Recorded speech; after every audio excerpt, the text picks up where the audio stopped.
তিনি বলেছেন যে বাংলাদেশের এই 5ই আগস্টের গণতন্ত্রের বিজয় নাকি ইসলামী আন্দোলন, ইসলামী দলগুলো এবং সেনাবাহিনীর নাকি এতে যুক্ত ছিল, এই কারণে হয়েছে।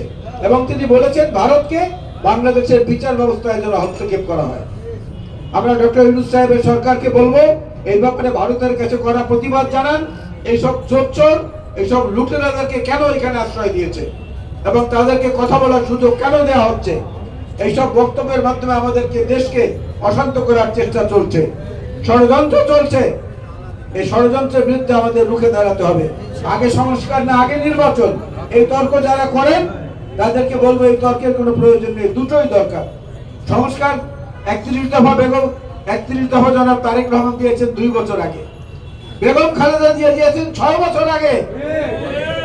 বেগম খালেদা জিয়ার যে 2030 ভিশন, যে 2030 ভিশনটা দলীয় কার্যালয় থেকে সংগ্রহ করে পড়ে দেখেন বন্ধুরা, সেইখানে রাষ্ট্রপতির এবং প্রধানমন্ত্রীর ক্ষমতার ভারসাম্যের কথা বলা আছে।